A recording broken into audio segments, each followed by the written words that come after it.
Bueno, se había cortado la imagen y ahora espero que la Ahora estén sí viendo se de ve. nuevo. Ahora sí, bueno. Y fíjense que esta imagen que aparece en el medio apareció en nuestras lecciones. De ahí aparece la imagen en la que adoran Roma el falso profeta. El sol con la cruz en el medio, como si fuera Cristo, y una multitud yendo a recibirla. Pero esa es la multitud ecuménica. No es el pueblo adventista el que está ahí. Ahora, el objetivo de Satanás es que todos lo adoremos. Y lo único que le faltaba era el pueblo adventista, porque las otras iglesias ya Roma las tenía en sus manos y él las manejaba y la adoraban a él. Ahora, el objetivo de Satanás es que todo el mundo la adore. ¿Y quién faltaba? El pueblo adventista. Y como dice la profecía, llegaría un momento en que lograría engañar a todo el mundo. Pero en ese momento se empezaría a escuchar el mensaje de Dios. Y cuando todos estén adorando a Satanás, cuando él haya venido, van a caer las plagas. Y oí una voz que decía del templo a los 7 ángeles: id y derramad sobre la tierra las 7 copas de la ira de Dios. Fue el primero y derramó su copa sobre la tierra, y vino una úlcera maligna y pestilente sobre los hombres que tenían la marca de la bestia y que adoraban su imagen. O sea, cuando Satanás pueda venir simulando la línea de Jesús, porque todos los hombres ya tienen el sello de Dios o la marca de la bestia, llegó el fin. Y esa es la señal clara que nos va a indicar que ya el pueblo de Dios terminó de preparar el camino a la segunda venida de Jesús. Y no hay ni una persona a la que haya que predicar el Evangelio. Todos ya escucharon y todos decidieron. Y la bestia, ¿qué pasa? Y la bestia fue apresada. O sea, la primera plaga cae sobre todos los hombres. Y la sexta plaga, cuando se seca el gran río de Eufrates, la bestia y el falso profeta van a recibir el castigo de la mano de las personas a las que engañaron. Y la bestia fue apresada, y con ella el falso profeta, a los que nuestros dirigentes llaman parte del plan divino para evangelizar al mundo. El falso profeta que había hecho delante de ella las señales con las cuales había engañado a los que recibieron la marca de la bestia y habían adorado su imagen. Estos dos fueron lanzados vivos dentro de un lago de fuego que arde con azufre. Y como podemos ver, la revelación de cuál es el engaño final de Satanás para el mundo entero es muy clara en la Biblia y en los testimonios de Elena de White. Ahora, ¿cuál es la misión del pueblo adventista? Desengañar al mundo, predicar justamente la verdad para que ese pueblo pueda salir de Babilonia y deje de adorar al dragón y a los demonios. Ahora, ¿cuándo se unieron en puntos comunes de doctrina la bestia y el falso profeta para adorar juntos al dragón, adorando a la imagen de la bestia? Porque ese es un evento muy claro que Dios anunció que pasaría. Y el anuncio de esta unión fue hecho en el Vaticano el día 14 de febrero de 2010, el día de San Valentín, el día de los enamorados.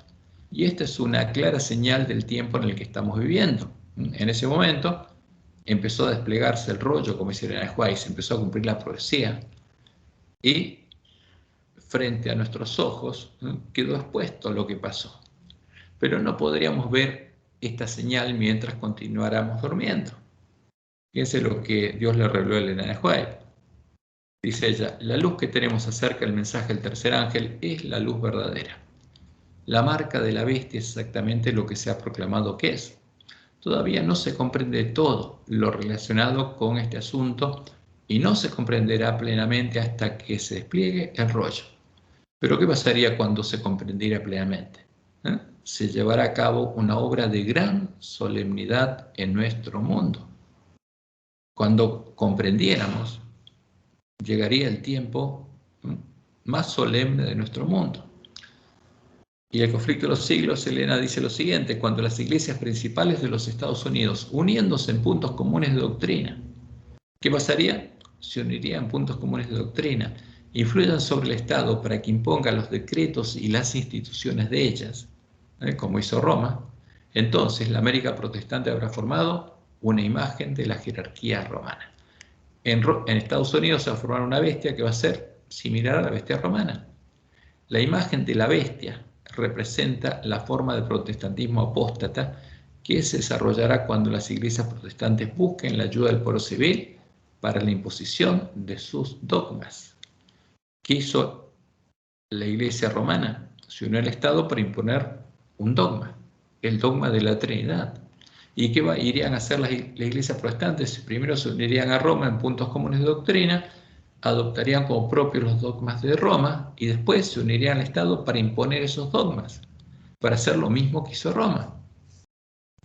Las persecuciones de los protestantes por parte del catolicismo, debido a las cuales la religión de Jesús fue casi aniquilada, serán más que imitadas cuando se unan el protestantismo y el papado. A los que nuestros dirigentes llaman, ¿cómo llaman? Parte del plan divino para evangelizar el mundo. Y son parte del plan divino de Satanás. Y como dice Apocalipsis 13, 1 al 4, me paré sobre la arena del mar y vi subir del mar, porque el mar es la gran Babilonia, una bestia que tenía 7 cabezas y 10 cuernos. ¿Y a dónde va? A la tierra, porque va a engañar al pueblo de Dios. Y en sus cuernos 10 diademas, y sobre sus cabezas un nombre blasfemo. Y la bestia que vi era semejante a un leopardo, y sus pies como de oso, y su boca como boca de león. Y el dragón le dio su poder y su trono y grande autoridad. Ahora, ¿qué dice Roma? Que se le dio Jesús. ¿Por qué? Porque llama a Jesús al dragón. Vio una de sus cabezas como herida de muerte, porque las cabezas de esta bestia son sus hijas, porque esta es la bestia representa la gran Babilonia y sus cabezas y sus cuernos a sus hijas. Y una de sus cabezas, que es la que representa a la mujer Jezabel, fue herida de muerte, pero su herida mortal fue sanada, y se maravilló toda la tierra, no el mar, que ya andaba después de la bestia, sino la tierra, el pueblo al que había ayudado la tierra, el pueblo protestante. Se maravilló, no una parte de los protestantes, todos, incluyendo los adventistas. Se maravilló toda la tierra en pos de la bestia y adoraron al dragón, que había dado autoridad a la bestia, y adoraron a la bestia, diciendo, ¿quién como la bestia y quién podrá luchar contra ella? ¿Por qué? Porque adoran al mismo Dios, al Dios común, de la bestia y el falso profeta, y el pueblo antista también está adorando al mismo Dios. Y esto es el comunicado oficial de la bestia y el falso profeta de lo que pasó en este momento. 14 de febrero del 2010, Roma. Durante 3 días se celebró en el Vaticano un encuentro ecuménico internacional con el título Cosechando los frutos. ¿De qué? Del diálogo ecuménico. Los frutos del movimiento ecuménico. Y el cardenal Casper, que era el encargado justamente del movimiento ecuménico de parte de Roma, señaló, en referencia al encuentro, que los participantes habían afirmado su fundamento común en Jesucristo y en la Santísima Trinidad, tal como se expresa en nuestro credo común y en la doctrina de los primeros concilios ecuménicos. ¿Y quiénes eran estos? Como dice aquí arriba, esa reunión reunió a más de 30 prestigiosos teólogos católicos, luteranos, metodistas y reformados para tratar el tema del futuro del movimiento ecuménico, las iglesias caídas. ¿Y qué hicieron los protestantes? Aceptaron como propias las doctrinas de Roma, las doctrinas definidas en los concilios ecuménicos de Roma, la doctrina de Jezabel, y dejaron de lado la Biblia. ¿Por qué? Porque reconocieron a Roma como la verdadera iglesia de Cristo, ¿no? Que la iglesia católica es la iglesia de Cristo y que la iglesia católica es la verdadera iglesia. Los protestantes, los que habían herido de muerte a la bestia con la Biblia, como Lutero, mostrando que la iglesia de Roma no es la iglesia de Cristo, sino la Babilonia de Apocalipsis, ahora se volvieron atrás, dejaron la Biblia, hicieron sanar la herida de muerte y adoraron en Roma al dragón, adorando al Jesús definido en la Santísima Trinidad, en la Trinidad, como están haciendo nuestros dirigentes. Y por eso toda la tierra se maravilló en pos de la bestia y adoraron al dragón. Y esto como fruto de los 40 años de diálogo ecuménico. Ahora, en estos dogmas está definida la imagen de la bestia, la imagen del dragón y los demonios a la que adoran juntos la bestia y el falso profeta, las mujeres rameras de las que Dios había separado al pueblo adventista. Y resultó ser la misma imagen del Dios de la fortaleza, cuya adoración fue impuesta a todos los hombres por la bestia romana. Esta es la imagen cristiana del dragón, la imagen filosófica de Baal definida en la doctrina de Jezabel, a la que el mensaje del tercer ángel nos amonesta a no adorar, para que no adoremos al dragón. Esta es la imagen de los dioses de Babilonia, los señores, los Baales, que ya ha sido introducida en medio del pueblo adventista por los siervos de Jezabel, los lobos vestidos de ovejas. ¿Por qué? Porque es asombroso, pero lo que une a Roma en puntos comunes de doctrina también son puntos comunes de doctrina con el pueblo adventista. Porque esta imagen es la definida en que la doctrina de la Trinidad, definida por Roma en los concilios ecuménicos, y está reflejada en la creencia fundamental número 2, 3, 4 y 5 de la Iglesia Adventista. Porque adoramos ¿a quién? Al Dios de Roma, al Dios de la Trinidad. Pero esta es la imagen de la bestia, a la que el mensaje del tercer ángel nos amonesta a no adorar. Y la adoración de la Trinidad es la que llevó a los apóstatas a conocer las profundidades de Satanás. Y eso no se puede negar. Ahora, ¿qué está pasando? ¿A quién necesitaba engañar Satanás? Al mundo entero, pero principalmente al pueblo adventista, al pueblo encargado de abrirle los ojos a todo el mundo. Y al ver desplegarse el rollo, podemos entender claramente por qué Dios debería enviarle a su pueblo al profeta Elías, como cuando Acab y Jezabel estaban haciendo que el pueblo de Israel adorara a los Baales, creyendo que adoraba a Jehová, que adoraba al Dios verdadero, al Dios de Israel. Y leemos en 1 Reyes 18, 17 al 18. Cuando Acab vio a Elías, le dijo, ¿eres tú el que turbas a Israel? ¿Y qué le respondió Elías?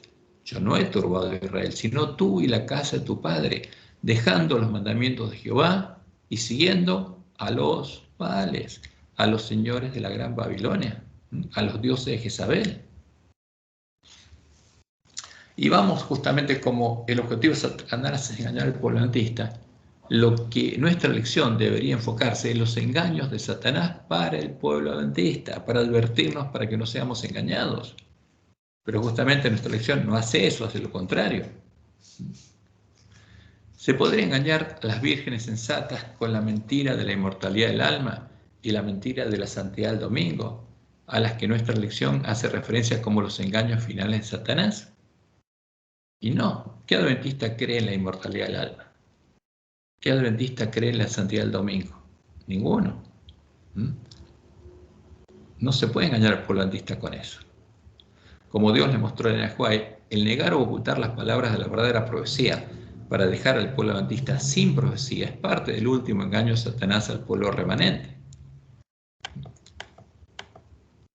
Primer tomo, mensajes selectos, páginas 54 y 55. El último engaño de Satanás se hará para que no tenga efecto el testimonio del Espíritu de Dios. Sin profecía el pueblo será disipado. O sea, ¿cómo podría engañarnos Satanás? Primero dejándonos a oscuras. Satanás trabajará hábilmente en diferentes formas y mediante diferentes instrumentos para perturbar la confianza del pueblo remanente en el testimonio verdadero. Y por eso Satanás solo podría engañar al pueblo adventista dejándolo sin profecía, ocultando las claras revelaciones de Dios y poniendo en su lugar la falsa profecía, como Dios le mostró en Ajuay, que harían los hombres, los ministros. Muchos ocuparán nuestros púlpitos sosteniendo en las manos la antorcha de la falsa profecía encendida por la infernal tea satánica. O sea, se quitaría la verdadera profecía, la luz que tendría que mostrarle al pueblo adventista cuál es su camino y protegerlo, y se mete la luz encendida por Satanás, creada por Satanás, la falsa profecía, cuyo objetivo es unirnos a las iglesias caídas en la adoración del dragón. Si se albergan dudas e incredulidad, los ministros fieles serán retirados de entre aquellos que creen saber tanto. O sea, no se va a permitir que ocupe nuestros púlpitos un ministro fiel. Y si alguno empieza a dudar de lo que enseñan todos, lo van a quitar. O si también tú supieses, dijo Cristo, a lo menos en este tu día lo que es para tu paz, más ahora está encubierto a tus ojos. ¿Cómo quedarían nuestros ministros? Estarían ciegos. ¿Por qué? Porque, como dice la de Juan, estarían adorando al Dios de este mundo, llamándolo Cristo.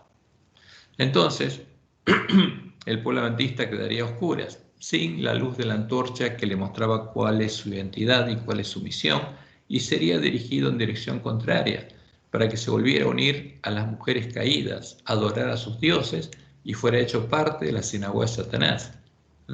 Y sería guiado ¿por qué? Por la luz de la falsa profecía encendida en la infernal tea satánica.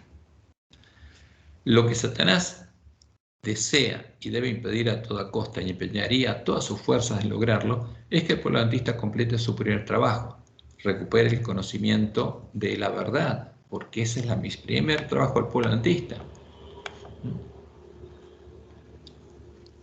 Y se ha predicado el mensaje de Elías al pueblo de la iglesia remanente. Este pueblo se prepare y llegue a ver una esposa que vaya con Jesús a predicar el fuerte pregón del mensaje del tercer ángel. Porque quiere impedir eso, y para lograrlo necesitaba impedir que el pueblo de la iglesia remanente descubriera el engaño, recuperar el conocimiento de la verdad y los lugares asolados fueron reedificados. Como dice Elena White, existe solamente una iglesia que está actualmente en la brecha, reparando el muro, reedificando las ruinas. Y el mundo entero está lleno de odio hacia los que proclaman que la ley de Dios está en vigencia. Y la iglesia leal a Jehová, porque la iglesia adventista era la iglesia leal a Jehová, porque las otras eran rameras, porque habían dejado a Jehová y estaban adorando ¿a quién? Al dragón. Ahora, ¿cuál es el objetivo de Satanás? Convertir a la iglesia adventista en ramera y hacerla caer. Pero como Dios le mostró a Joel, la iglesia adventista, a pesar de todo lo que está pasando, no va a caer, porque va a cumplir su misión. Porque la iglesia es el pueblo de Dios, no es una organización, no es una institución. Y la iglesia leal a Jehová debe sostener un conflicto no común, porque no tenemos lucha contra sangre y carne, sino contra principados. ¿Quién está buscando ser caer al pueblo adventista? Satanás y los demonios. Contra potestades, contra los gobernadores de las tinieblas de este siglo, contra huestes espirituales de maldad en las regiones celestes. ¿Qué pasaría si el pueblo adventista recuperaba el conocimiento de la verdad, se preparaba a recibir el sello de Dios y era hecho parte de la esposa del Cordero? La mujer vestida de sol, la que dio a luz a Jesús y daba a luz a sus hermanos, habría vuelto a dar a luz. Habría dado a luz a los 144.000 sellados, a los que la profecía identifica como el resto de la descendencia de la mujer. Ellos habrían vencido y Satanás ya no los podría engañar ni vencer. Habrían quedado fuera del alcance de su poder. Habrían llegado a ser las primicias de la esposa del Cordero. Los lugares asolados habrían sido reedificados y el ejército de Jesús habría quedado preparado para ir con él a la batalla de Armagedón. Porque para esto Dios retuvo los vientos, para que su pueblo se prepare, como dice Apocalipsis 7, 1 al 4. Después de esto vi a 4 ángeles en pie sobre los 4 ángulos de la tierra, que detenían los 4 vientos de la tierra, para que no soplase viento alguno sobre la tierra, ni sobre el mar, ni sobre ningún árbol. Vi también otro ángel que subía de donde sale el sol, y tenía el sello del Dios vivo, y clamó a gran voz a los 4 ángeles, a quienes se les había dado el poder de hacer daño a la tierra y al mar, diciendo, fíjense, acá hay 4 ángeles que son los que van a tocar las primeras 4 trompetas, y va a haber daño a la tierra y al mar, cuando se acabe este periodo, cuando el pueblo de Dios esté sellado. ¿Y qué se les dijo? No hagáis daño a la tierra, ni al mar, ni a los árboles, hasta que hayamos sellado en sus frentes a los siervos de nuestro Dios. Y oí el número de los sellados, 144.000 sellados de todas las tribus de los hijos de Israel. ¿De dónde son sellados? Del pueblo adventista. Y Dios se lo mostró claramente a Elena White. Y ella dice, Satanás sabe que tiene poco tiempo y que el sellamiento de los santos los colocará fuera del alcance de su poder. Entonces, ¿cuándo tendría que engañar al pueblo adventista? Antes que fuera sellado. Porque después ya no podría.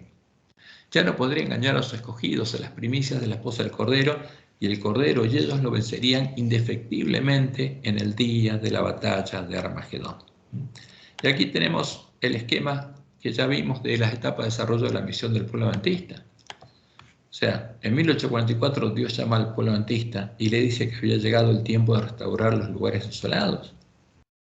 y que esos lugares asolados se va a completar reedificación cuando haya 144.000 columnas en el templo de Dios. Y le dice lo que tiene que hacer el pueblo adventista, porque el tiempo de restauración es el tiempo que no sería más, porque no estaba definido cuánto tardaría.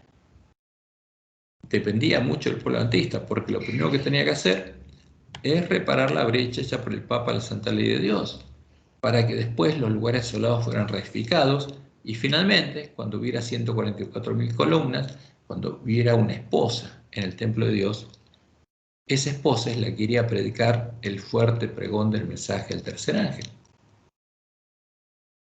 Pero hasta que el pueblo no se preparara, el plan de Dios no podría desarrollarse. Y por supuesto, Satanás trataría de impedir que esto pase. Y Jesús dice aquí, yo vengo como ladrón. ¿A quién le dice? A su pueblo, al ángel de la Odisea. Bienaventurado el que vela y guarda sus ropas para que no ande desnudo y vean su vergüenza. Y los reunió en el lugar que en hebreo se llama Armagedón. Entonces, cuando Jesús viene como ladrón, no es la segunda venida, es claro. Viene a llevar a su pueblo a la batalla, la última batalla, a la batalla de Armagedón. Y aquí vamos a corregir un pequeño error que tenemos aquí. Entonces viene y reúne a su pueblo en el lugar que en hebreo se llama Armagedón. ¿Por qué Armagedón? Ar significa monte, Magedón, Meguido. ¿Qué monte está en el valle de Meguido? El monte Carmelo, donde Elías se enfrentó a los profetas de Baal. Por eso, Dios tiene que tener un pueblo preparado para que enfrente a los profetas de Baal en la batalla de Armagedón. Y esos son los 144.000. Como dice Elena White, todo el mundo estará de un lado o del otro del asunto del litigio.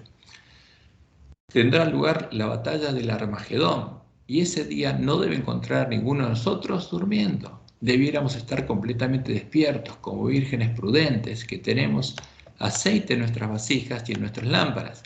El poder del Espíritu Santo debe estar sobre nosotros, y el capitán de las huestes del Señor estará a la cabeza de los ángeles del cielo para dirigir la batalla. ¿Quiénes somos los llamados para ser parte de este ejército? Los adventistas del séptimo día. Como dice Apocalipsis 17:14, pelearán contra el Cordero y el Cordero los vencerá, porque Él es Señor, señores y Rey de reyes, y los que están con Él son los llamados y elegidos y fieles. Los que van a la batalla, ¿con quién? Con el Señor, señores y Rey de reyes, con Jehová. ¿Quiénes son? Los 144.000 sellados del pueblo adventista. Ahora, ¿cuándo debería buscar engañar al pueblo de la iglesia remanente Satanás? Y claro, es claro, antes de que quedaran fuera del alcance de su poder, antes de que fueran sellados, antes de que los lugares asolados fueran reedificados, antes de que hubiera una esposa preparada para ir con el Cordero a la batalla, antes del comienzo del tiempo de angustia, antes de que empezara la predicación del fuerte pregón del mensaje del tercer ángel y el pueblo que está cautivo en medio de la gran Babilonia escuchar el fuerte pregón y fuera advertido de cuál es el lugar en el que se encuentra, cuál es el engaño y qué tiene que hacer para llegar a ser salvo y recibir la bendición prometida por Dios a los obreros de la hora undécima. ¿Cuándo tendrá que engañar al pueblo de la iglesia remanente? En este tiempo. ¿Cuál sería el momento ideal para hacerlo? Y Dios lo anunció. Cuando todas las vírgenes a las que sería semejante el reino de los cielos cabecearan, cerraran los ojos a la luz de sus lámparas y se durmieran. Mateo 25, 1 y 5. Entonces el reino de los cielos será semejante a 10 vírgenes que tomando sus lámparas salieron a recibir al esposo. Y tardándose el esposo, cabecearon ¿cuántas? Todas. ¿Y cuántas se durmieron? Todas. Y cerraron sus ojos. Y ya no vieron más la luz de sus lámparas. No fueron guiadas más por la palabra de Dios, sino empezaron a ser guiadas por hombres. Eso es lo que pasaría. ¿Y qué haría Satanás cuando el pueblo adventista se durmiera? Enviaría lobos vestidos de ovejas al campo del padre familia, al pueblo de la iglesia remanente, para que sembraran la semilla de la cizaña, para que engañaran al pueblo de la iglesia remanente, para que le dieran a beber del vino el furor de la fornicación de la gran Babilonia y le hicieran creer en el falso evangelio, en la falsa profecía y lo hicieran adorar a la imagen de la bestia. Y esto es lo que Jesús contó. Mateo 13, 24 al 30. Le refirió otra parábola diciendo, el reino de los cielos es semejante ¿a quién? Son las vírgenes. Pero además lo hizo semejante a ¿qué? A un hombre que sembró buena semilla en su campo. ¿Cuál es el campo? El corazón de las vírgenes. Pero mientras dormían los hombres, mientras las vírgenes dormían, vino su enemigo y sembró cizaña entre el trigo y se fue. Y cuando salió la hierba y dio fruto, entonces apareció también la cizaña. La cizaña no creció antes que el trigo, crecen juntos.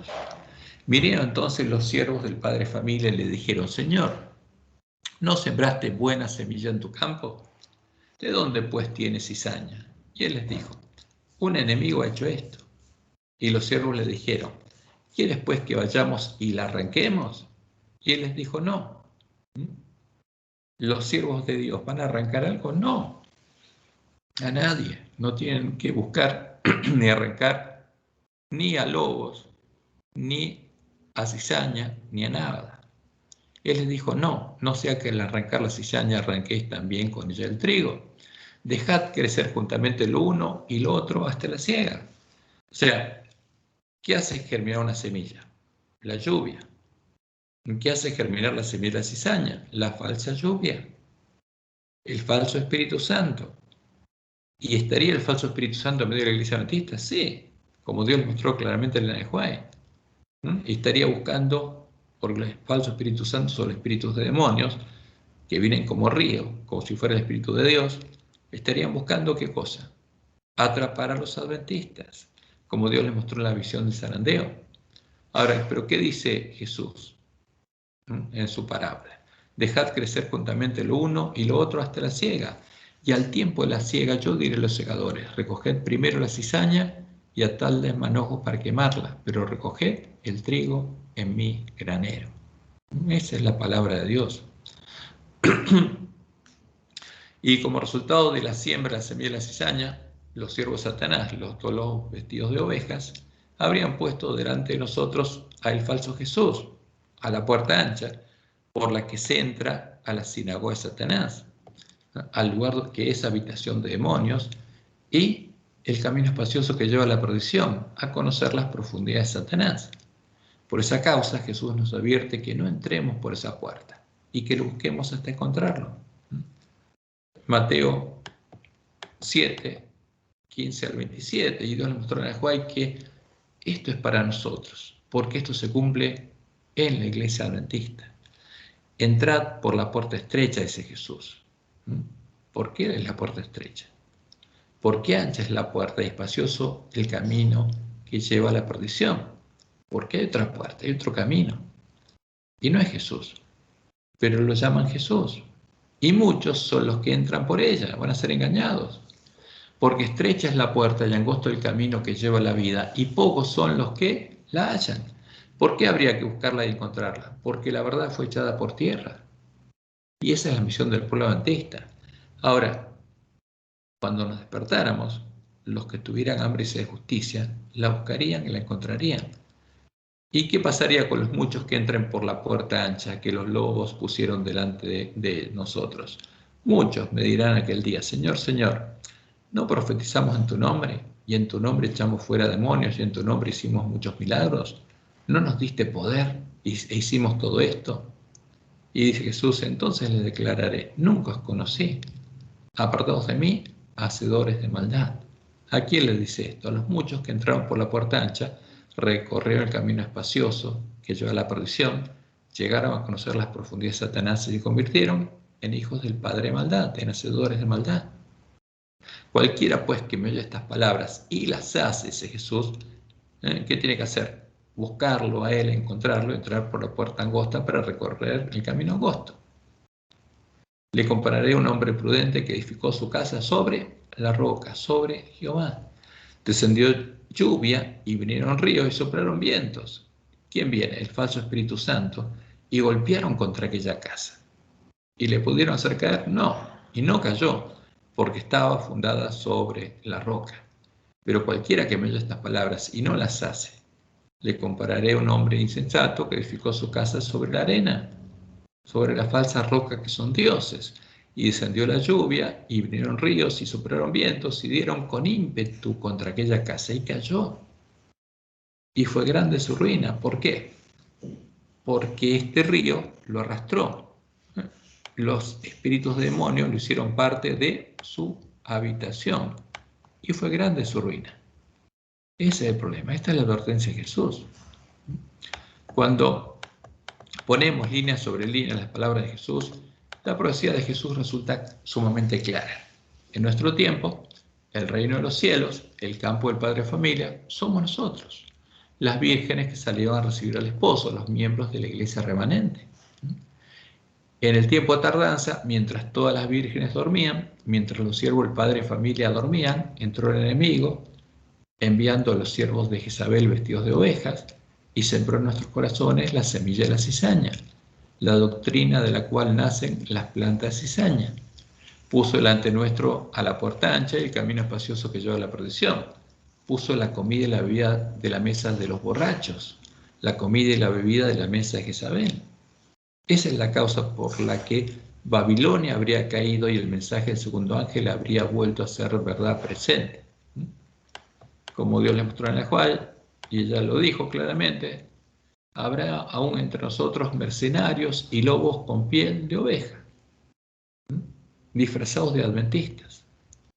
Los lobos se disfrazan de adventistas y los adventistas que se unen a ellos son mercenarios porque lo hacen por dinero, como Balaam, que tratarán de persuadir al rebaño de Dios a que ofrezca sacrificios a otros dioses antes que a Dios. No es claro el mensaje de Dios, la advertencia es clara. Y por eso dice Elena, advierto a nuestro pueblo que incluso entre nosotros algunos se apartarán de la fe y seguirán a espíritus seductores y doctrinas de demonios. ¿Dónde estarían los espíritus seductores? En la iglesia adventista. Y las doctrinas de demonios en nuestra iglesia. Y por ellos la verdad será difamada. Ocurrirá una obra maravillosa. Los ministros, abogados y médicos que han permitido que esas falsedades rijan su espíritu de discernimiento serán ellos mismos engañadores, unidos a los engañados. ¿Qué serían nuestros ministros, abogados y médicos, dice ella? Engañadores. Una ebriedad espiritual se apoderará de ellos. ¿Por qué? Esta mujer que aparece en nuestra lección, esta imagen aparece en la lección pasada, ¿a quién le da a beber ese vino? A todas las naciones, y especialmente a la única que no la había bebido, al pueblo adventista. Y por eso nuestros ministros estarían mareados con este vino. Otro ángel le siguió diciendo, ha caído Babilonia, la gran ciudad, porque he hecho beber a todas las naciones. No falta ninguna. ¿Y qué les dio a beber? Del vino, del furor de su fornicación, del fruto de su fornicación con el dragón, que lo junta en una copa y se lo da a beber a las naciones. Eso es lo que le ha dado a beber al pueblo adventista, a la única nación que no lo había bebido, a la iglesia que era leal a Jehová. ¿Para qué? Para que ahora adore al dragón. Como consecuencia, en medio del pueblo adventista estarían las abominaciones de Babilonia, las abominaciones que Dios anunció en Ezequiel 8, porque ahí están anunciadas las 4 etapas de la introducción de las abominaciones. El problema no sería la adoración el día del sol, ni la creencia en la inmortalidad del alma. El sábado, los varones ancianos habrían llegado a adorar abiertamente al sol, a Baal, el dios de Jezabel, dándole la espalda a Jehová, convirtiéndose en profetas de Baal. Entonces Dios enviaría a su pueblo al profeta Elías y empezaría el sellamiento de los miembros de la iglesia remanente, los habitantes de Jerusalén, el tipo de la iglesia militante. Ezequiel 8:16.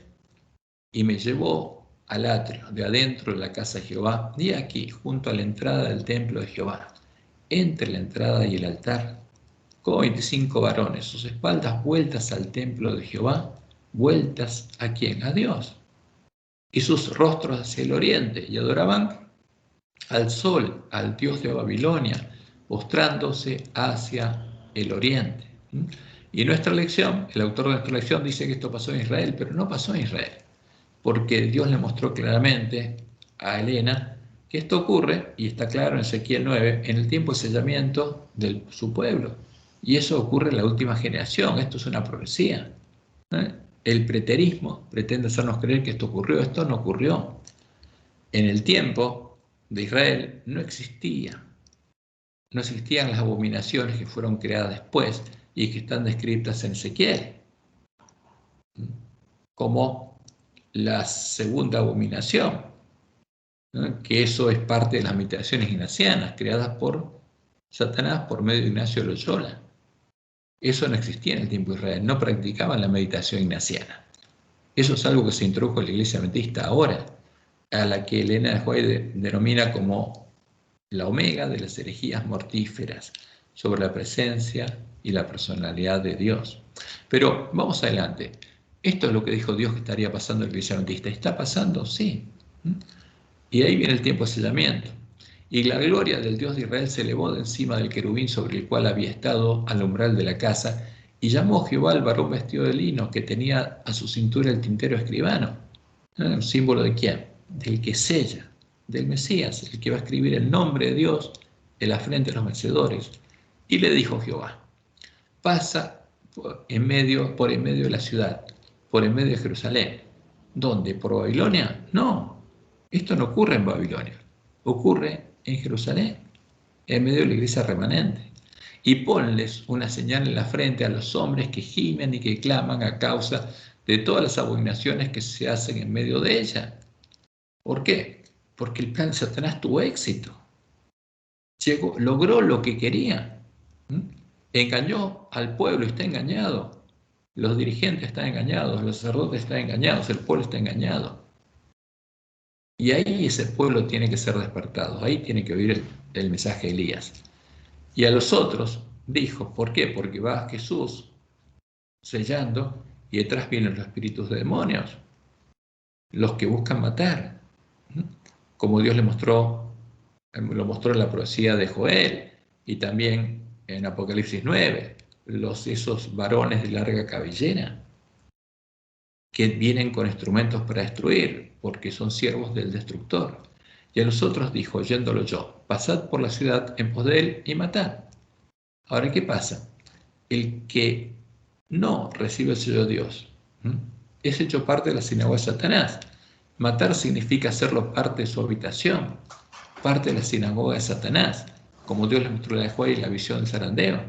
Vio que los espíritus de demonios atrapaban a los adventistas, que no se preocupaban por clamar permanentemente a Dios y perseverantemente a Dios y preocuparse de su salvación. No perdone vuestro ojo ni tengáis misericordia, matad, o sea, haced habitación, haced parte de vuestra habitación a quienes, a viejos, jóvenes y vírgenes, niños y mujeres, hasta que no quede ninguno, pero a todo aquel sobre el que hubiere señal no os acercaréis, no pueden tocar a los sellados, y comenzaréis por mi santuario. Comenzaron pues desde los varones ancianos que estaban delante del pueblo. Y esto es importante, tenemos que entenderlo, porque los que están en mayor peligro actualmente, en primer lugar, ¿quiénes son? Nuestros pastores, porque está engañado, está adorando a Baal, está adorando al sol, al dios de Jezabel. Y como Dios le mostró, porque siempre Dios se refiere al santuario, porque aquí está el modelo que siempre usa, o sea, en el atrio, ¿quién están? Los gentiles. Y aquí estaría en el atrio, ¿quién estaría en el atrio? Su pueblo estaría en el atrio también con los gentiles, adorando al sol, postrándose hacia el oriente. ¿Y quién es el sol? Es la imagen del sol que Satanás le mostró a Constantino, al que adora Roma, y llama a Cristo, y a la que el pueblo adventista está llamando Cristo. Dios y Cristo. Y nuestros varones ancianos, ¿a quién están adorando? Al sol, al Dios de Roma, a la abominación desoladora, al Dios la Trinidad, que es la puerta ancha del camino espacioso que lleva a la perdición. Y le están dando la espalda a Jehová. Y por eso dice Elena de White, porque Dios se lo mostró claramente, esto se refiere al pueblo adventista. Notemos con cuidado este punto, aquellos que reciben la marca pura de la verdad, que el Espíritu Santo estampó en ellos, son los que se angustian y lloran por todas las abominaciones que se cometen en la iglesia. Es lo que el ángel de la Odisea no veía, pero cuando unja sus ojos con colirio y vea, será probado. Y los que tienen hambre y sed de justicia se van a angustiar y llorar al ver las abominaciones que se cometen en la iglesia adventista del séptimo día, ¿no? Como dice ella, Rey Evangelio del 23 de septiembre de 1873, especialmente en la obra final de la iglesia, en el tiempo del sellamiento de los 144.000. ¿Dónde se produce el sellamiento? En la iglesia adventista del séptimo día. Los 144.000 que son adventistas del séptimo día, los siervos fieles, las vírgenes sensatas, especialmente en la hora final de la iglesia, en el tiempo del sellamiento de los 144.000 que permanecerán sin mancha ante el trono de Dios, sentirán más profundamente los errores del pueblo elegido de Dios, porque eso pasaría en Jerusalén, en la iglesia remanente. ¿Y quién es el verdadero Jesús? El santo, el verdadero Jesús es la puerta estrecha por la que se entra al templo de Jehová y es el camino angosto que lleva a la vida, mientras que el falso Jesús, la abominación desoladora, es la puerta ancha por la que se entra a la sinagoga de Satanás y es el camino espacioso que lleva a la perdición. ¿No? Como dice el Salmo 118, 19 al 23, abridme las puertas de la justicia, porque se abrirían las puertas. ¿Cuándo? Cuando fuéramos redimidos. Entraré por ellas, alabaré a ¿quién? A Jehová. Esta es puerta de Jehová. Por esta puerta se entra la presencia de Jehová, al templo de Jehová. Por ella entrarán los justos. Te alabaré porque me has oído y me fuiste por salvación. La piedra que se echaron los edificadores ha venido a ser cabeza del ángulo. ¿De qué edificio? Del templo de Jehová. De parte de Jehová es esto y es cosa maravillosa a nuestros ojos. ¿Dónde fue puesta esa piedra? En Sión, en la cima del monte Sión. ¿Dónde van a ser puestas las otras piedras? En la cima del monte Sión. Ahí van a estar los 144.000 sellados que van a ser parte del templo de Dios. Y Jesús dice, yo soy la puerta. El que por mí entrare será salvo. Y si se entra por el falso Jesús, ¿qué va a pasar? No se entra al templo de Jehová. Se entra hacia agua de Satanás. Yo soy el camino, y la verdad, y la vida. Nadie viene al Padre sino por mí, por el verdadero Jesús. Él es la verdad, que fue echada por tierra. ¿Y qué pasó cuando Jesús murió? Jesús murió en el antitipo del altar para cumplir la profecía, y ahí, como en el tiempo que Dios liberó a su pueblo de Egipto, y el padres de familias pintaron el dintel, los postes, el dintel de la puerta de su casa con la sangre del cordero, para que sus hijos entraran por esa puerta. Eso es lo que hizo Dios. Y se abrió el camino nuevo y vivo, como dice el autor de Hebreos. Y el altar, la profecía del altar ya no estuvo más en pie, pues se cumplió y todo se transformó, lo simbólico se transforma en la realidad. Y los esclavos del pecado ahora podían entrar a la casa de Dios después de lavarse en la fuente y ser vestidos con vestiduras blancas, podrían entrar por la puerta abierta de la casa de Dios, empezar a recorrer el camino angosto, en el que Dios los guiaba y los limpiaba de la levadura del pecado, hasta que al final del camino los pudiera poner en la mesa de la proposición de Dios, como panes sin levadura ya, y ungidos con aceite, que reflejaran plenamente la imagen de Jesús, que tuvieran el carácter de Dios, que tuvieran la ley de Dios escrita en la mente del corazón, que tuvieran el nombre de Dios escrito en la frente.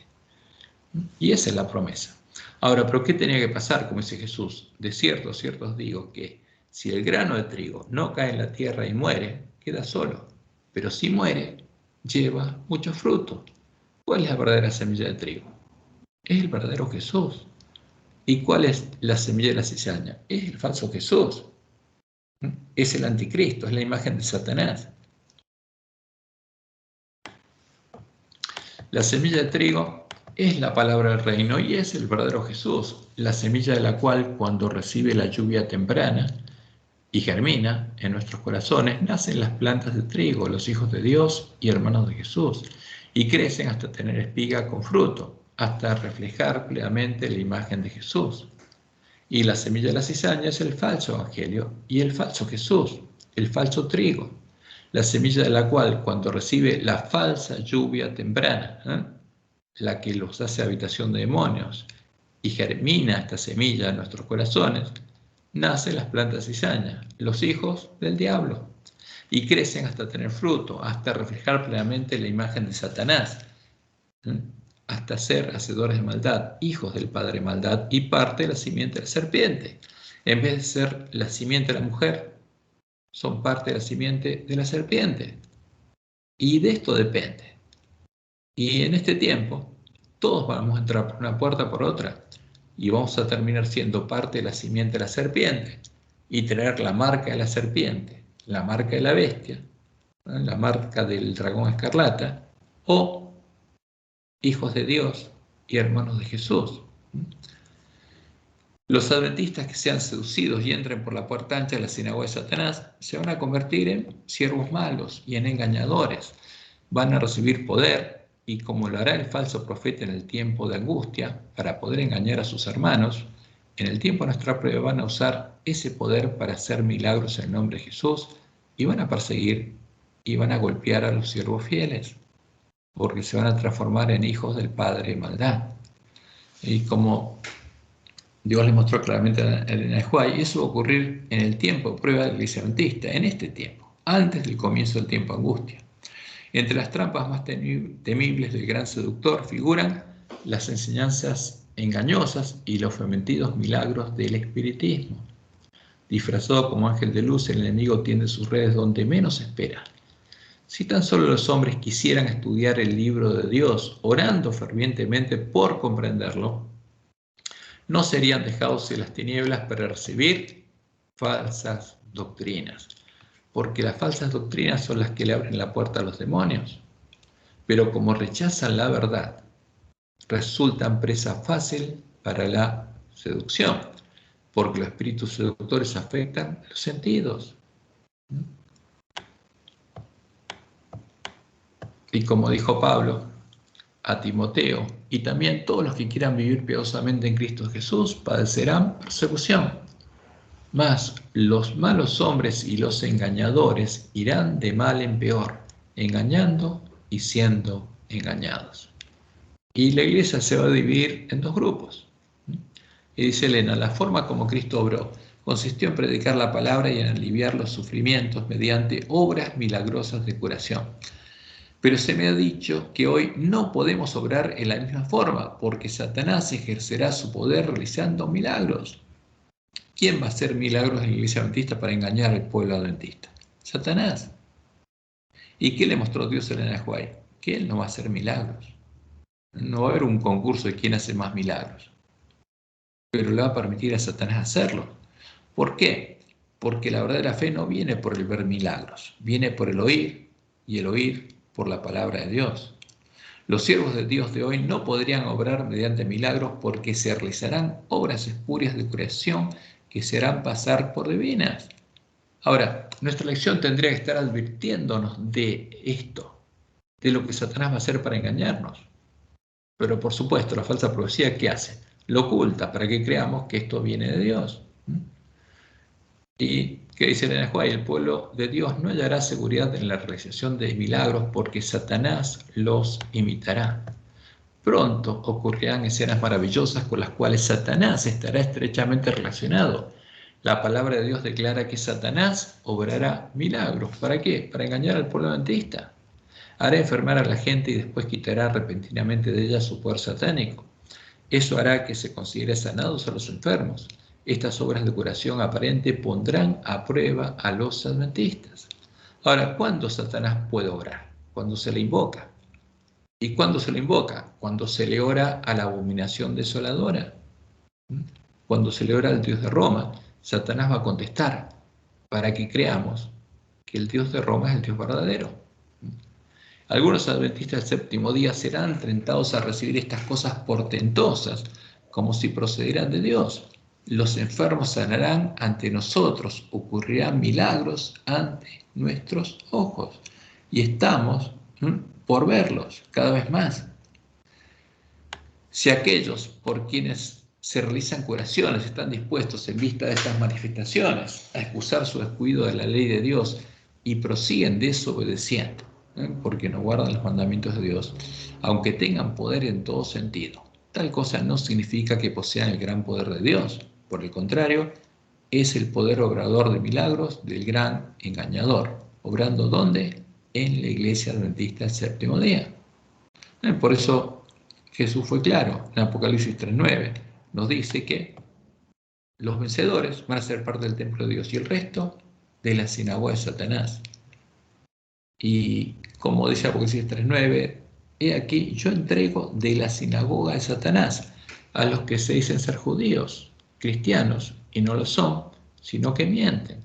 He aquí, yo haré que vengan y se postren a tus pies y reconozcan que yo te he amado. Y como Dios le mostró en el juez y está en el conflicto de los siglos, eso va a ocurrir cuando los ministros que hayan engañado a los hermanos adventistas en el tiempo de la sexta plaga, cuando vean que Dios resucita a los que ellos asesinaron, porque se van a convertir en hacedores de maldad, y los ministros y los hermanos que entren por la puerta ancha van a hacer la obra de Satanás, y vean que Dios resucita a los que ellos asesinaron, van a reconocer que son engañadores y se van a postrar ante el pueblo de Dios, pero no por adorar al pueblo de Dios, sino porque reconocen que son parte del templo de Dios y que Dios está morando en ellos, y van a reconocer que Dios los amaba. Eso es lo que Dios les mostrará en el juez. Pero va a ser un momento muy triste, porque después los mismos adventistas, los que ellos engañaron, los van a matar con sus propias manos, y es algo terrible. Los hacedores de maldad van a quedar en manos de otros hacedores de maldad. Y la promesa de Dios es que la semilla de la cizaña no podría germinar en el campo del Padre Familia, en nuestros corazones, hasta que empezara a germinar la verdadera semilla de trigo, hasta que las vírgenes dormidas escucharan el clamor de medianoche, la luz que iluminaría el camino angosto que deben recorrer para llegar a la ciudad de Dios, hasta que escucharan el mensaje de Elías, que tiene por misión el separar el trigo de la cizaña, y ellas pudieran arreglar sus lámparas. Entonces podremos empezar a entrar por la puerta estrecha y a entrar por la puerta ancha, porque el trigo y la cizaña deben crecer juntos. Y como dice Elena White, Testimonios para los Ministros 4:7-5, la profecía debe cumplirse. El Señor dice aquí, yo os envío al profeta Elías. Antes que venga el día de Jehová grande y terrible, alguien debe venir con el espíritu y el poder de Elías, decía ella. ¿Y quién va a venir? Los siervos fieles. Esa es la obra de los siervos fieles. Y acercándose Elías a todo el pueblo, dijo, ¿hasta cuándo claudicaréis vosotros entre dos pensamientos? Si Jehová es Dios, seguidle. Si Baal, si el Dios de Jezabel, si el Dios de la Trinidad, id en pos de él. Pero la decisión es nuestra. Y nuestra vida está en juego. Y el que decide si vivimos o perecemos somos nosotros. Y como dice en el juez, vi luego el tercer ángel, dijo mi ángel acompañante, su obra es terrible, su misión es tremenda. ¿Por qué? Pues ya habría sido sembrada la cizaña, y ahora al escuchar este mensaje, todos vamos a poder entrar por la puerta estrecha, por la puerta ancha. Es el ángel que ha de separar el trigo de la cizaña y sellar o atar el trigo para el granero celestial. Estas cosas debieran absorber completamente la mente y la atención. Lo que está en juego es nuestra vida.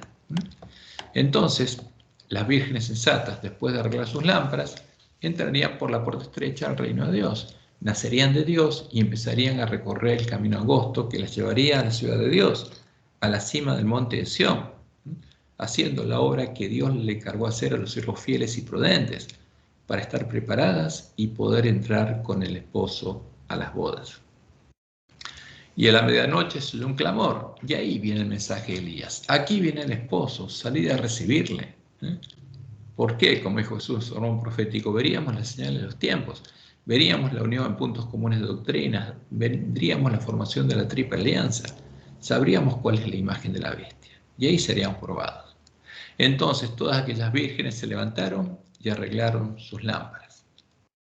Y ahí viene la promesa de Dios, porque la primera visión que Dios le dio a la Juá es la promesa para la última generación. Ella dice, como Dios me ha mostrado el camino que el pueblo adventista ha de recorrer en viaje a la santa ciudad. Alcé los ojos y vi un sendero recto y angosto trazado muy por encima del mundo. El pueblo adventista andaba por ese sendero en dirección a la ciudad que se veía en su último extremo. ¿Por qué? Porque tenía que llegar a la ciudad para entrar con el esposo a las bodas. El pueblo adventista andaba por este sendero, no otro pueblo. ¿Y quién va a llegar primero? El pueblo adventista. En el comienzo del sendero, detrás de los que ya andaban, había una brillante luz que, según me dijo un ángel, era el clamor de medianoche, porque las vírgenes serían despertadas. Aquí viene el esposo y este es el camino. Y las vírgenes arreglan sus lámparas como los berianos, comprueban que ese es el camino y empiezan a recorrer ese camino. Y como dice el Juárez, esta luz brillaba a todo lo largo del sendero y alumbraba los pies de los caminantes para que no tropezaran. ¿Por qué? Porque no solamente se les predica la profecía mostrándoles dónde están, sino el Evangelio eterno que ilumina el camino a la ciudad de Dios, muestra cuál es el camino y cuál es la puerta y cuál es el destino.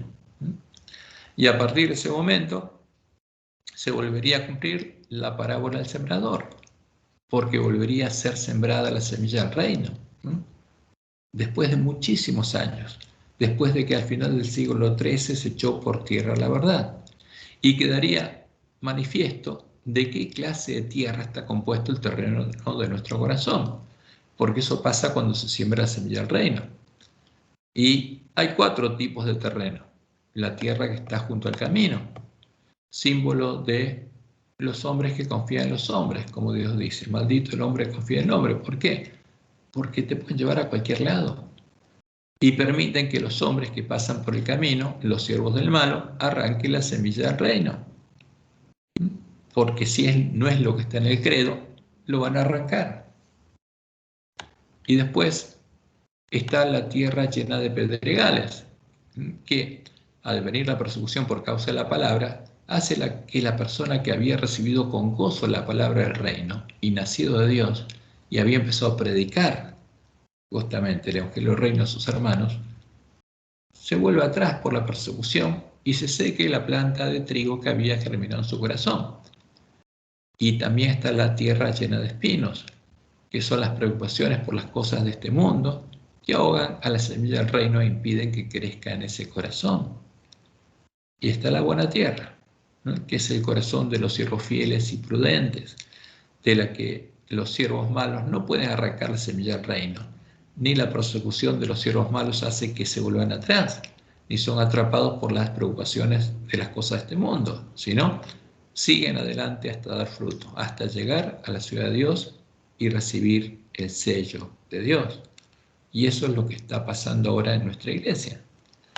Y la parábola de Jesús se cumple en nosotros. Hoy, pues, vosotros, la parábola del sembrador. Cuando alguno oye la palabra del reino y no la entiende, viene el malo y arrebata lo que fue sembrado en su corazón. Porque esa es la misión de los siervos malos, arrebatar la semilla del reino. Este es el que fue sembrado junto al camino, por donde pasan los hombres. Son los hombres que confían en los hombres. Y el que fue sembrado en pedregales, este es el que oye la palabra y al momento la recibe con gozo, pero no tiene raíz en sí, sino que es de corta duración, pues al venir la aflicción o la persecución por causa de la palabra, porque todo el que trate de vivir piamente en Cristo Jesús sufrirá persecución, luego tropieza y se vuelve atrás. Y el que fue sembrado entre espinos, este es el que oye la palabra. Pero el afán de este siglo y el engaño de las riquezas ahogan la palabra y se hace infructuosa.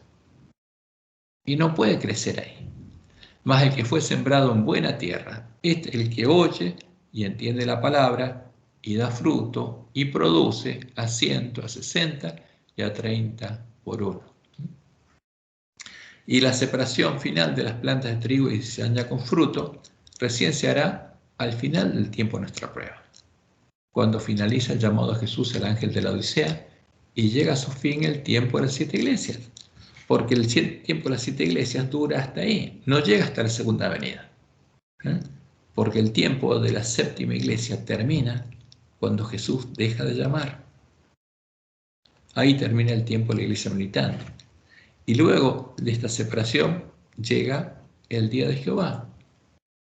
Y comenzará el tiempo de angustia, y los sellados recibirán la lluvia tardía para poder iluminar la tierra con la gloria de Jehová. Porque Jesús va a la batalla con la iglesia triunfante, con su esposa, con los vencedores a los que confesó en las bodas. Por eso el mensaje de él es claro. ¿Quién es pues el siervo fiel y prudente al cual puso su Señor sobre su casa para que les dé el alimento a tiempo? ¿Quién lo pone a los siervos fieles sobre su casa, sobre sus hermanos, para que les den el alimento a tiempo? Dios, el que les da el verdadero alimento a ellos y los manda a hacer la obra de Elías, la obra de Ezequiel, vamos a ver. De cierto os digo que sobre todos sus bienes le pondrá. Pero si aquel siervo malo dijera en su corazón, mi Señor tarda en venir, este es el que niega las señales en los tiempos, y comenzara a golpear a sus consiervos y aún a comer y a beber con los borrachos, vendrá el Señor de aquel siervo en día que éste no espera y a la hora que no sabe, y lo castigará duramente, y pondrá su parte con los hipócritas. Allí será el lloro y el crujir de dientes. ¿De quiénes? De los siervos malos. Ahora fíjense que en la otra parábola Jesús asocia a los siervos malos ¿con quién? Con la cizaña. De manera que como se arranca la cizaña y se quema en el fuego, así será en el fin de este siglo, en el fin del tiempo la iglesia militante, en el fin del periodo de las 7 iglesias. Enviará el Hijo del Hombre a sus ángeles y recogerán de su reino. Y aquel era semejante al reino de los cielos en este tiempo a las vírgenes, a todos los que sirven de tropiezo y a los que hacen iniquidad, y los echarán en el horno de fuego. Allí será el lloro y el crujir de dientes. ¿De quién? De los siervos malos.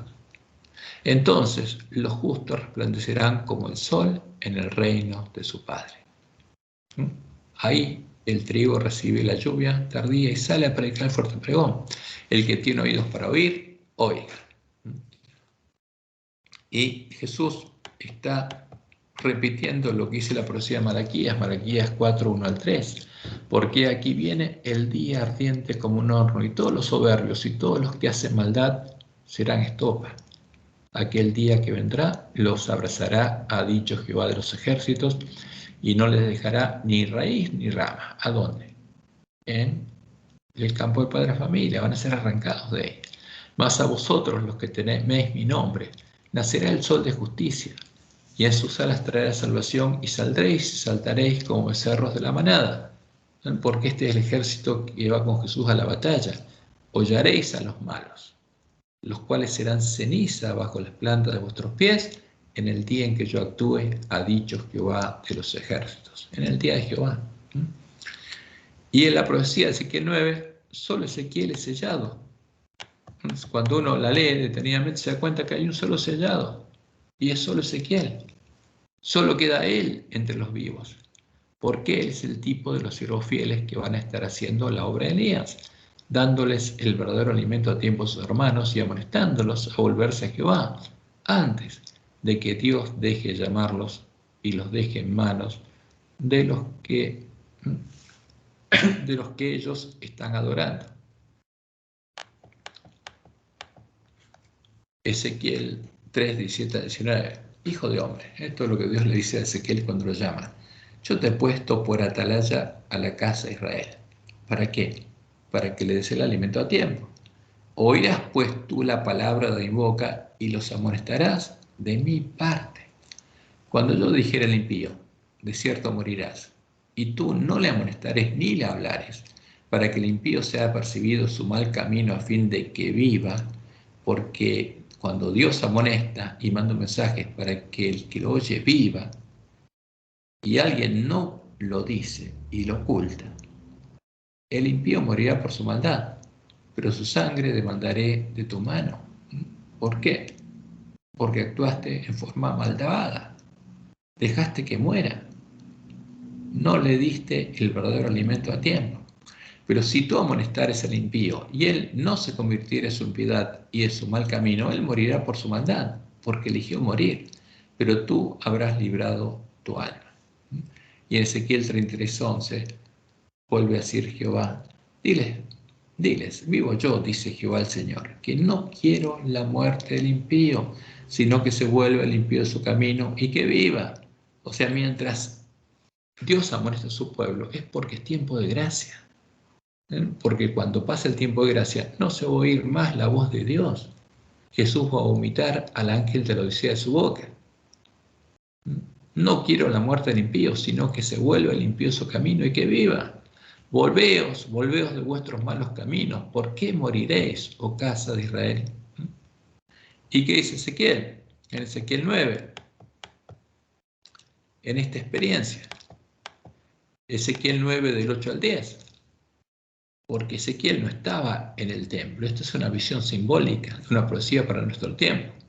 Aconteció que cuando ellos iban matando, estos varones pasaron por Jerusalén y mataban, y quedé yo solo, dice.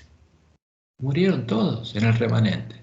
Me postré sobre mi rostro y clamé y dije, Señor Jehová, ¿destruirás a todo el remanente de Israel derramando tu furor sobre Jerusalén? ¿Por qué el furor? Porque estaban adorando a otros dioses. Y me dijo, no estaban adorando al sol. La maldad de la casa de Israel y de Judá es grande sobremanera, pues la tierra está llena de sangre y la ciudad está llena de perversidad. Porque han dicho, ha abandonado Jehová la tierra y Jehová no ve. Así pues haré yo. Mi ojo no perdonará ni tendré misericordia. Haré recaer el camino de ellos sobre sus propias cabezas. ¿A quién estarían adorando? Estaban adorando a los varones que venían a destruirlos, a los espíritus demonios. Y Dios los amonesta para que vivan. Pero si ellos eligen seguir adorando a los demonios, como dice Apocalipsis 9, a las imágenes de los demonios, y Dios no tiene más remedio que dejarlos en manos de los demonios. Y eso es lo que va a pasar. Pero por eso el mensaje de amonestación de Dios es para que su pueblo pueda vivir. Y mientras escucha ese mensaje, es tiempo de gracia para que lo escuche. Porque aún se dice hoy, el problema va a ser cuando llegue el tiempo de angustia y deje de escucharse ese mensaje. Por eso, este es el llamado de amor de Dios al remanente de su pueblo, que todos debemos oír y predicar a tiempo, para que ninguno de nosotros adore a la imagen de la bestia y no entre por la puerta ancha de la sinagoga de Satanás y no sea dejado en manos de Satanás y los demonios. Que Jehová te bendiga y te guarde y te guíe a toda verdad y que tengan un hermoso y feliz sábado y que puedan aprovechar justamente el tiempo en el que vivimos, el tiempo de gracia para el pueblo adventista, en el que Dios nos está llamando para que podamos recibir su bendición.